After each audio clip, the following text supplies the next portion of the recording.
অন্য টুর্নামেন্টের সাথে সংঘর্ষ এড়াতে এগিয়ে আনা হচ্ছে বিপিএল আয়োজনের সময়।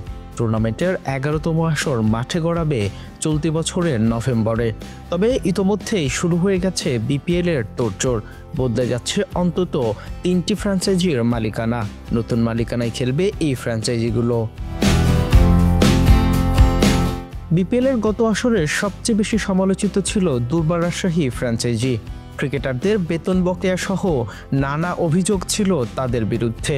তাই আগামী আসরে আর ভ্যালেন্টাইন গ্রুপকে দেওয়া হবে না রাজশাহীর ফ্র্যাঞ্চাইজি মালিকানা। অন্যদিকে গত বিপিএল চলাকালীন সময়ে রাজশাহীর মালিকানা নিতে আগ্রহ দেখিয়েছিল বিদেশি একটি প্রতিষ্ঠান, যেটির মালিক রাজশাহীর প্রবাসী এক ব্যবসায়ী। আগামী আসরে রাজশাহীর মালিকানা চলে যেতে পারে তাদের হাতেই। অবশ্য সম্ভাবনা আছে আগামী বিপিএলে রাজশাহীর কোনো ফ্র্যাঞ্চাইজি না থাকারও। গত বিপিএলের মাঝামাঝি সময়ে সামনে এসেছিল অরাসকম গ্রুপ নামের একটি প্রতিষ্ঠানের নাম। কুমিল্লার হয়ে ফ্র্যাঞ্চাইজি মালিকানা নিতে আগ্রহ দেখিয়েছিল তারা, কিন্তু সে সময় অনভিজ্ঞতার কথা বলে তাদের ফ্র্যাঞ্চাইজি মালিকানা দেওয়া হয়নি। তবে এবার যদি তারা ফ্র্যাঞ্চাইজি পায়, সেক্ষেত্রে আবারও বাদ পড়তে পারে রাজশাহী।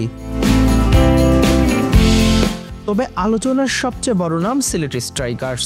প্রথম আসরে এসেই রানার্স আপ হয়েছিল দলটি, কিন্তু পরের 2 আসরে সাফল্যের দেখা পায়নি স্ট্রাইকার্সরা। এবার সিলেটের মালিকানা নিতে আগ্রহ দেখিয়েছে সিলেটের শিল্পপতি ফাহিম আল চৌধুরী। নিজের ফেসবুক পেজে এক পোস্টের মাধ্যমে আগ্রহের কথা জানিয়েছেন তিনি। নাম এসেছে আরও একটি। গত বিপিএলে চিটাগং কিংসের স্পন্সর ম্যানেজ করে দেওয়া ক্রিকেট উইথ সামি, তারাও নিতে চায় সিলেটের মালিকানা। তবে সবকিছুই এখনো আলোচনার পর্যায়ে রয়েছে। নিশ্চিত হতে অপেক্ষা করতে হবে আরও কয়েকটা মাস। Sports mirror desk report.